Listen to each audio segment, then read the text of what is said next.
UFC Fight Night, Luque versus Dos Anjos, full card predictions. Starting at the bottom of the card, making our way to the top as always. First fight of the night is Juliana Miller taking on Luana Santos. This fight is absolute trash in every way. I say this about, occasionally about certain fights on these fight night cards and how bad they are. This is one where I'm just like, how is this even a fight? You know what I mean? I get it, it makes perfect sense that this is an Apex fight card, because imagine having this on a pay-per-view. Either way, I'm going to go with Juliana Miller. I know everyone's on the side of Santos. Like 80% of people are picking Luana Santos, but the line is really close. And the reason I'm picking Miller is simply because she has the UFC experience. She did win the Ultimate Fighter. Luana Santos is pretty good as far as her grappling. She is a judo black belt, and her only loss of her career was to Jenna Bishop. That shouldn't have been a split decision. Jenna Bishop won the fight with her superior grappling. Jenna Bishop is a very, very high level black belt in jiu-jitsu. However, I do think that Luana Santos, judo black belt, I'll give, she deserves a little bit of credit for that. And 5-1 record fighting, her last few fights in LFA. So she's not fighting complete cans.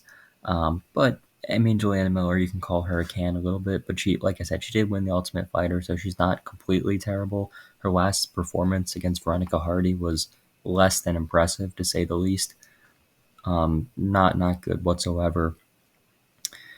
The thing, though, with Juliana Miller is, in that Hardy fight, it was in London. It was in the O2 Arena. Hardy, obviously training out of London, or at least out of the UK, so she had a bit of an advantage as far as the crowd goes, not having to make the I don't know how long the flight is, but I know it's a long plane ride over there for Miller. She's training out of San Diego, so going from San Diego to London, she's not a very experienced UFC fighter, so all those factors I feel like played a little bit in. I'm not making excuses for why she lost. I'm just saying, that's possibly part of the reason why she didn't really show up. In this fight, I think she'll show up. I think it'll probably be a relatively competitive fight, relatively even fight. But I do think Juliana Miller can have some success with the wrestling. Luana Santos, like I said, does have a judo background and showed some decent wrestling in some of the fights. In the Sosa fight that I was watching, showed decent wrestling, but nothing like really high caliber, nothing that Juliana Miller hasn't seen before. And as far as the striking doesn't impress me for either one of these fighters. So for that reason, I'm just going to go with the girl that has more UFC experience and has fought the higher level of competition. Next fight is Jacqueline Amorim versus Montserrat Ruiz. I'm going with Jacqueline Amorim here. Montserrat Ruiz is just, it's the same thing every single time. Head and arm throw. In her fight against, Cheyenne Blissmas, it was the same throw, and Cheyenne Blissmas couldn't pick it up. She couldn't pick up on the same thing. She was doing the same thing over and over and over and over again. And she probably did it, she did in the first round, the second round, the third round. Cheyenne Blissmas could not pick it up. I think Jacqueline Amorim is so much better in the grappling department than Montserrat Ruiz. Although Montserrat Ruiz does have a wrestling background, she got knocked out by Amanda Lemos in about 30 seconds. And her level of competition, you can say Amorim's level of competition hasn't been the best. And I would agree with you, it hasn't. Up to, her first fight in the UFC, which she did lose to Sam Hughes. But a little bit of a background here. Jacqueline Amorim is a black belt in jiu-jitsu and a very high-level black belt at that. She has competed in grappling at a pretty high level, as well as training out of American Top Team, so one of the best gyms in the entire sport to train at.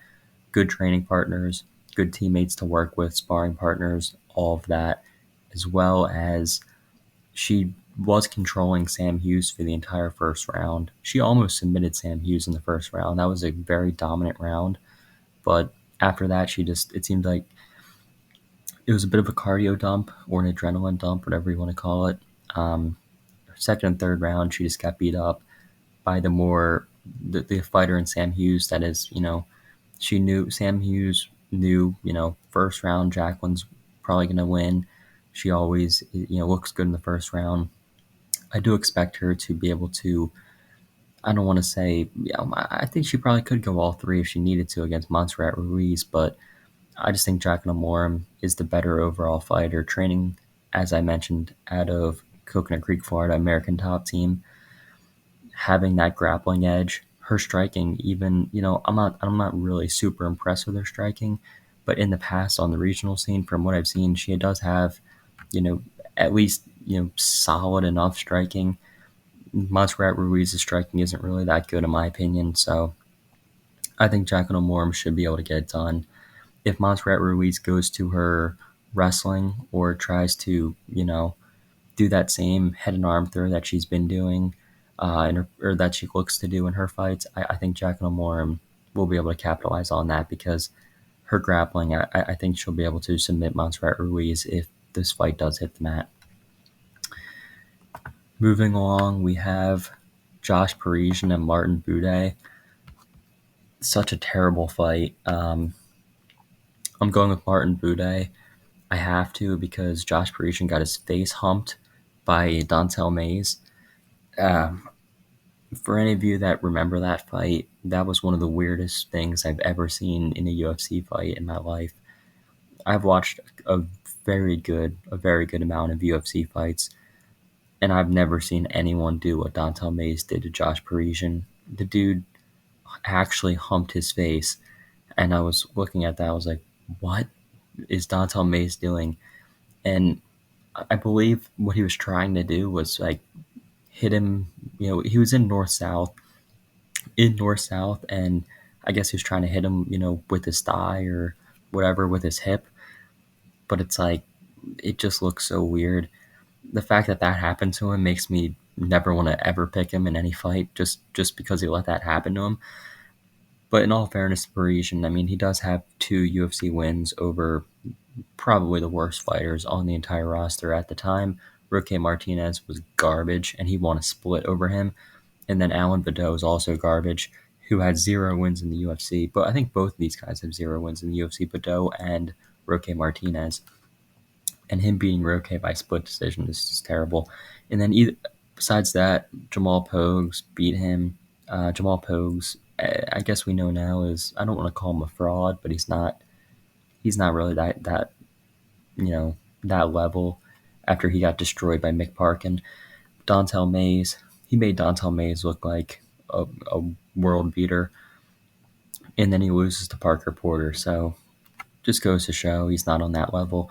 As far as Martin Buday, he kind of sucks too. This is a battle of the big boys, a battle of the chubby guys. Um, you got Chris Barnett, who's actually terrible. I hate to say all these guys are terrible, but they are. They have no skill. Um, Holding each other up against the cage, gassing out in one round. It's hard to even watch some of these low level heavyweight fights. It just pisses me off watching these guys that have no skill whatsoever holding each other up against the cage for 3 rounds. But I do think Martin Buday, if he wants to implement the wrestling, he can have success with with that wrestling. If he doesn't decide to wrestle, it can be a closer fight than I expect. But I do think Martin Buday should be good enough to get the win. He didn't beat Lucas Bresky. That was a bad decision, but he did beat Jake Collier. And in that fight, oh man, that was one of the most pathetic fights I've ever seen. Jake Collier was completely gassed out. In the third round, I don't know how Buday didn't finish him. Jake Collier was just, he wanted to give up. He wanted to find a way out. Um, I mean, I think he took like a nut shot or something, which is, I guess, maybe took the wind out of him. But Martin Buday couldn't even finish Jake Collier. Um, I don't think he has he hasn't had any finishes since the Contender Series fight 2 years ago that he had. So most likely this fight will go the distance. And you never know with heavyweights. You really never know. It's similar to women's MMA. You never really know what's going to happen. It's one of those coin flips, especially at this level. once you get to like the John Jones Stipe, like once you get to the highest level, you kind of understand what's going to happen. But with these guys, it's like it you never know who's going to show up, who's going to look like shit, who's going to come in looking fat like Pogues did against Parkin. You never really know what's going to happen at heavyweight. But I do think Martin Buday should be able to win this one just by pressing Parisian up against the cage, possibly looking for takedowns, and I'll say he can at least throw a little bit more volume. Next fight is Francis Marshall and Isaac Dolgarian. We're finally getting into the more interesting fights. I'm going with Francis Marshall here. I do think Isaac Dolgarian is a very good wrestler. When I tried to research some of Dolgarian's fights, all that I'm seeing is just wrestling matches, and you know that's what he's going to look to do. But I have to go with Marshall because Marshall is also a wrestler out of New Jersey, and the thing with New Jersey wrestling is it's very good. New Jersey, PA, Ohio, like there's a lot of those states that are very high level, wrestling as far as high school wrestling goes, or kids growing up wrestling in those states tend to do very well. Isaac Dolgarian, he was training out of Glory MMA. I believe he's at Factory X now, which is a good gym. But for Marshall, it's just we've seen more out of him. We've seen him knock out Marcelo Rojo. Um, we saw him fight a competitive fight against William Gomez, which he almost won that fight in the third round. He almost submitted William Gomez, ended up losing a decision. Very close fight. Could have possibly went either way. I thought it was the correct decision. I thought William Gomez won the fight, but it wasn't like Francis Marshall wasn't, very competitive in that fight, and he almost got the win in the third. For Dolgarian, he's never been out of the first round. So the longest fight Isaac Dolgarian's been in was, barely over half a round. So with that being said, I mean, he's taking care of business, right? He's beating everyone he needs to. He's getting thrown in there, and he's winning all these fights. But the competition level is not very good. I mean, 2-2 fighter, 0-0 fighter, 2-3 fighter, 1-1, and then a 7-2 opponent in his last 5 fights. When you're fighting a guy like Francis Marshall, who is going to have the wrestling chops to hang with you, who's going to have good striking, and who has cardio, we know he can go 3 rounds. We know he's a tough dude. I just don't see. I mean, maybe Isaac Dolgarian shocks me and looks amazing and blows right through Francis Marshall, but I just don't see it. I'm going to go with Francis Marshall to get it done here. Next fight is Terrence T-Rex McKinney versus Mike Breeden. I think this is a setup fight for McKinney. McKinney just lost. McKinney, we know what McKinney is at this point. Lost to Nazim Sadikov and Bonfim in his last 2. I really thought McKinney was gonna come in here against Sadikov and win in the first round. That was only two and a half weeks ago.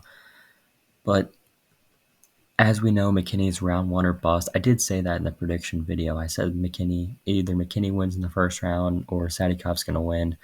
And what happened, McKinney dominated round 1, took his back, locked in the body triangle, and held the position for the entire round. Looked for the submission, couldn't find it, burned out his legs from the body triangle, and ended up getting finished. Actually, it's a very good finish by Sadikov, that rear naked choke there. Trapped the arm of McKinney. McKinney couldn't defend it, only had one arm to defend. Obviously, you can't defend a choke with one arm, and he ended up getting submitted. As for Mike Breeden, I just think Mike Breeden, he's been knocked out in the first round before by Alexander Hernandez. Natan Levy fight, I mean, Natan Levy was out wrestling him. Terrence McKinney is a fantastic wrestler. He's better everywhere except for cardio. And I do think McKinney should be able to get him out of there round 1. That's a pretty obvious prediction, I would say. But if McKinney loses to Mike Breeden, he's probably going to get cut. I would imagine. Maybe not cut, but he's definitely on the chopping block if he loses to Mike Breeden. So I think this is a very winnable fight for McKinney. I think he can win this with his wrestling, just taking down Breeden, looking to take his back and submit him, or on the feet. I mean, he has the power. He has the power to hurt Breeden and put his lights out. So the pick is going to be Terrence McKinney round one. I know I went to the bank on McKinney against Sadikov, and I believe I picked him against Bonfim as well. So if he loses this fight, I'm done with McKinney. I said that in the last fight too. But seriously, if he does lose this fight, then I'm never picking him again, because this fight is a fight where he should absolutely starch Breeden, submit him, just find a way to win and win early. Next fight is Marcus McGee taking on JP Bays.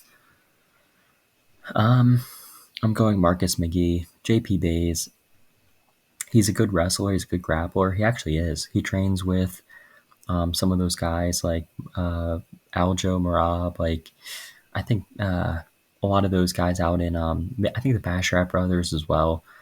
So he's getting in good training. He's training with some of the top guys. But who else was training with good competition? O'Day Osborne last week. And look how that turned out. O'Day Osborne was training with Aljo and getting work in with him. And Asu Almabayev dominated him. And I'm not saying Marcus McGee is going to dominate the grappling. I think JP Bays is a better grappler and a better wrestler than Marcus McGee. But the striking edge is so large. Marcus McGee is 20 times the striker that JP Bays is. Marcus McGee is very dangerous on the feet, and JP Bays is very hittable. He gets dropped very easily. I don't want to say very easily, but if you touch his chin, he will drop. And Marcus McGee has good power. In his last fight against Journey Newson, that was a very good win for him, as far as he made Journey Newson look like an amateur out there.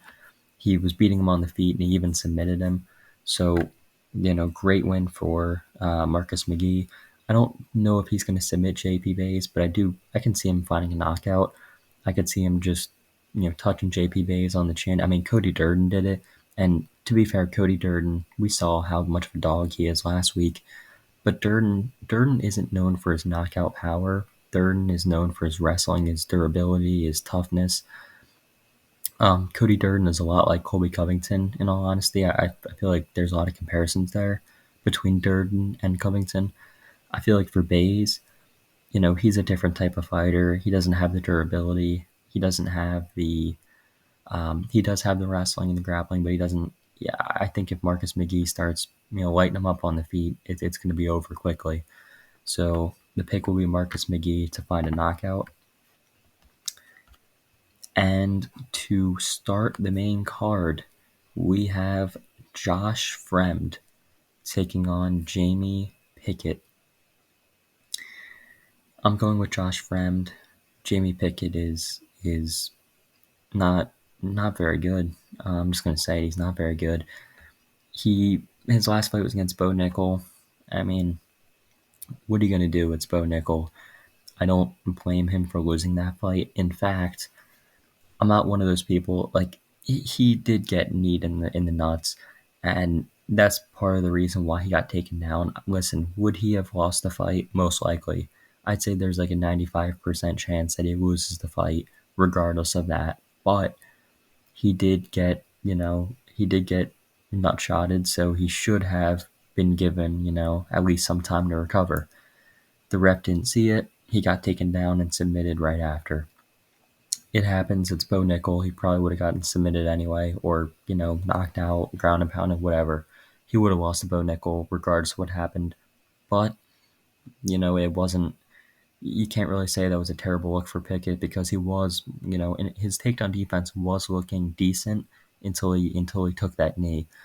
Next, the fight before that was Dennis Tulin. He got finished by him, another not so good look. And then, not that Nickel was a bad look, but that Dennis fight was not a good look.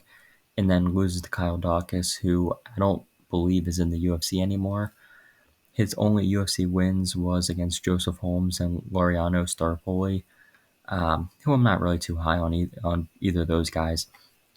As for Fremd, he is a wrestler out of Pittsburgh, training out of Factory X now. His last fight was against Cedricus Dumas, and I didn't know I picked Cedricus Dumas in that fight, and man, Josh Fremd looked incredible. Josh Fremd looked incredible. He absolutely, made Cedricus Dumas just look not UFC caliber. He beat him everywhere, beat him in the striking, rocked him, really hurt him on the feet and in the grappling. He beat him everywhere, beat him absolutely everywhere. And I feel like he can do the same thing to Jamie Pickett.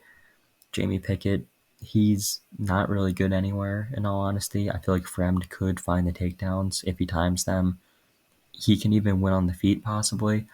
I would say his path to victory is more reliant on the wrestling, I would imagine. But, he is 29 years old. He is improving, at Factory X. So there is a good possibility that he does come out and start striking and win striking exchanges against a guy like Jamie Pickett. I wouldn't be surprised if that happened either. So the pick is going to be Josh Fremd to just outclass Jamie Pickett. If he loses to Jamie Pickett, man, that would be a terrible look. But I do think he would. I do think he is good enough to win this one. Next fight on the main card is Tafon Nchukwi versus AJ Dobson. I'm going to go with AJ Dobson here as an underdog. I think this fight's relatively, what do you call it? Relatively back and forth as far as the pick. I was thinking, I'm not really sure who I'm going to pick here. I mean, Tafon Nchukwi was beating Azamat Murzakanov until the flying knee KO in the third round. The first two rounds, Tafon was winning. I actually picked Azamat. I think everyone picked Azamat in that fight. And everyone was thinking, like, man, is he really about to lose? Undefeated Russian. And then he just goes out and flying knees Tafon in the third round. Then Tafon loses to Carlos Olberg, who is a good striker. But on the side of AJ Dobson, I think AJ Dobson is, better than people give him credit for, I would say. He's a solid striker. Did lose to Armen Petrosian and Jacob Malkoun in the UFC. Jacob Malkoun took him down like 6 times in that fight. But Jacob Malkoun, we know, is a good wrestler. And then against Armen Petrosian, I think AJ Dobson did get a few takedowns there, despite losing that one. And for Tafon Nchukwi, he can get taken down. He can certainly get taken down. I think Dobson can work in the takedowns here. I think, on the feet, it might be a little bit dangerous, but I feel like overall Dobson is the better fighter. And I think he can edge out a decision win over a guy like Tafon Nchukwi. And Tafon Nchukwi, to be fair, he has been, finished in 2 of his 3 UFC losses. So you got to throw that into the mix as well. Granted, he did get finished by Carlos Olberg and Azamat Murzakanov, so he's not getting finished by bums. Those guys are both very dangerous strikers. However, he has gotten finished before. AJ Dobson hasn't been finished in his career. I think this is his time where, both guys, it's win or go home, but I'm going to roll with the side of AJ Dobson.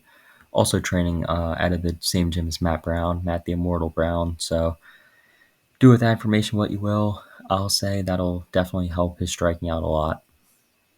So the pick for me is Dobson. Next fight is Polyana Viana versus Yasmin Lucindo. I'm going with Yasmin Lucindo. The first and really the main thing I noticed in this fight is Polyana Viana has never won a decision. I don't think she's never won a decision. She's been the distance 4 times in her career, and she's lost all 4 of them. So yeah, I think it's safe to say Polyana Viana is, finish or bust. I think it's pretty safe to say that if she doesn't find a, early knockout or early submission, she's probably going to lose the fight over 3 rounds. Also, something to mention is Polyana Viana, most of her wins, almost all of her wins, at least in the UFC, have come in the first round. I mean, Jinh Frey beats her in the first round, Mallory Martin, Emily Whitmire. See all of her wins, even in the rest of her career, it's first round win. It's basically similar to Terrence McKinney. But I think it's different here. I mean, the similarities are that they're both first round fighters.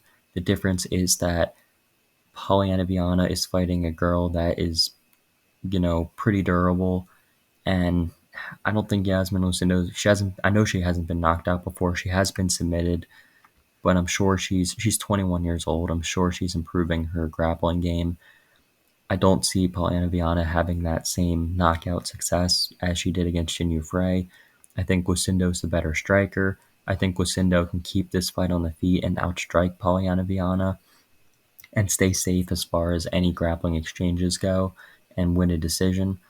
I think that's the most likely outcome here is Yasmin Lucindo winning via points or winning by decision.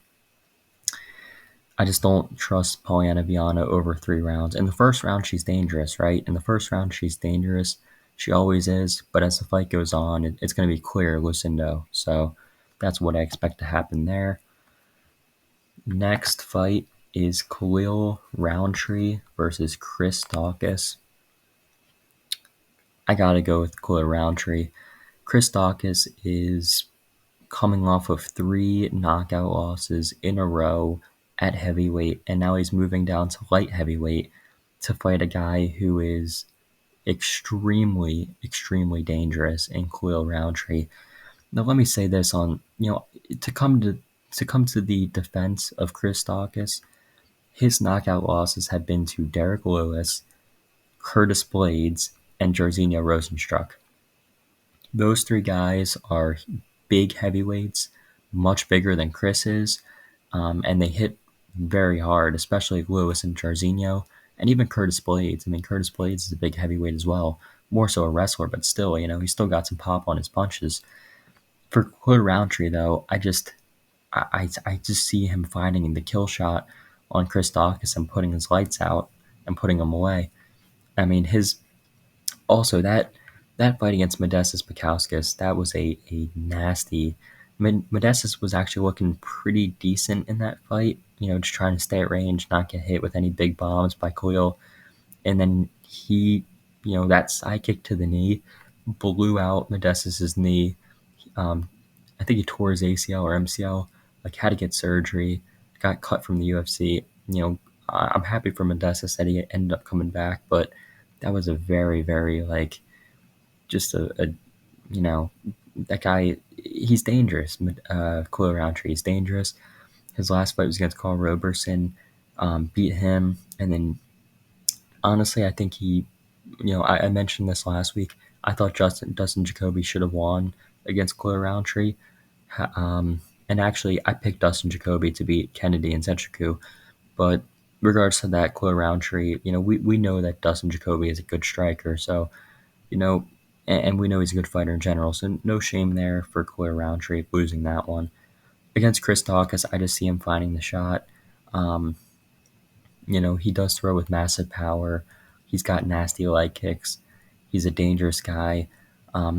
Even his body work that he does, he's just when he's in there, he's just, you don't want to be in there with Khalil Roundtree if you're Chris Daukaus. Daukaus, he might have a little bit of speed here, but I don't know how much speed he's going to have. He definitely is going to be at a power disadvantage, and I'm not going to trust his chin coming off of 3 straight knockout losses. I can't. And his wins in the UFC, if you look back through them, I mean, let's be honest here. He does have some decent wins. I'll be honest. He beat Shamil Abdurakhimov, Alexei Oleinik, Rodrigo Nascimento, and Parker Porter are not really that good, but those 2 guys that he beat, the 2 Russians, Alexei Oleinik and Shamil, they were both older. I think Alexei Oleinik was 41 or 42, and then Shamil Abdurakhimov was also a little bit older and also a little bit chinny, known to be chinny, so don't want to discredit his wins, but they haven't really aged that well. Khalil Roundtree, I do believe will find the finish here. In the co-main event of the evening, we have Cub Swanson versus Hakeem Dawodu. Sadly, I'm going to have to pick against Cub. I'm going to have to go with Hakeem Dawodu to get it done. I think Hakeem Dawodu, for one, he's in his prime. He's 32 years old, in comparison to the 39-year-old Cub Swanson, who's coming off of a loss against Jonathan Martinez where he just got his leg chewed up, and he actually got finished via leg kicks. So there's police outside. I'm not sure what's going on. Not sure what's going on right now. I'm going to continue with the video, but it's very interesting. Either way, Hakeem Dawodu, I think he's going to get the winner over Cub Swanson. I think Cub Swanson, he did have a very impressive showing against Darren Elkins, but Darren Elkins, his nickname is the Damage for a reason because he can take a lot of damage. Cub just picked him apart. I don't see Cub Swanson picking apart Hakeem Dawodu. I think Dawodu, he has had some questionable fights in his last few, but in this one, I feel like Dawodu will be able to beat Cub Swanson using his, striking. I could see it being a decision, or most likely I'll see it being a decision for Hakeem Dawodu, beating Cub Swanson over the 3 rounds. Cub Swanson, good boxer. He did put, like I said, he put the hands on Darren Elkins. That was an incredible win, but I don't see him doing the same to a guy like Hakeem Dawodu. And lastly, the main event of the evening is Vicente Luque versus RDA, Rafael dos Anjos. In this one, I'm going to be going with Vicente Luque to beat Rafael dos Anjos. I do think Vicente Luque is, I know the main concern and the huge concern is that Vicente Luque is coming off of, a brain hemorrhage. You know what I mean? So picking him sounds almost like not logical. Picking the guy that just had a bad brain injury, had blood in his like the guy that just came off of a really, really serious injury, especially a head injury, picking him to win in a fight, in a main event 5-round fight against RDA. The reason I'm picking him, though, I know it's a very weird pick, but the reason I'm picking him is because RDA is 39 or 38 years old, about to be 39. He's not a true welterweight. I mean, he's he's really lightweight is what he is. He's not a true welterweight. And I think Vicente Luque will be able to find a finish here. Vicente Luque, he couldn't find a finisher. He got beat up by Jeff Neal really badly and finished. Jeff Neal, Hands of Steel for a reason. That's his nickname. Jeff Neal has insane boxing, powerful, dangerous. He even put Shavkat Rakhmonov in a lot of danger, and Shavkat Rakhmonov's very, very good.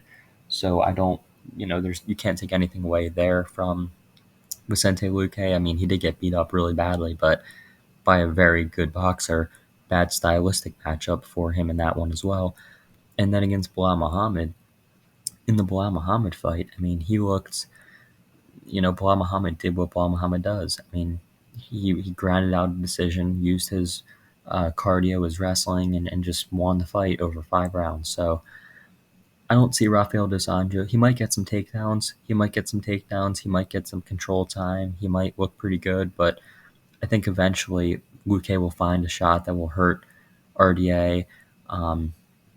I think Luque is a guy that's also very opportunistic with his submissions. If RDA shoots a lazy takedown, Luque could capitalize and catch him in a Darce or something. That is one of his best submissions, is the Darce choke. And I do think that is also possible. I know RDA, I think he's only been submitted 1 time in his entire career. But you never know when a guy's getting older. If he gets a little bit tired, if he gets rocked on the feet and he shoots a sloppy takedown, anything can happen. So, very dangerous pick here, but I am going to go with Vicente Luque as the underdog. This is the first time he's ever been an underdog in his UFC career, I've heard. So, I think you got to take the underdog in Luque if he's never been one before as well. So, overall, good night of fights. Luque versus Dos Anjos. I mean, for the most part, good fights. I mean, you got some kind of, crappy ones in the beginning, but thank you guys very much for watching, and I'll see you in the next one.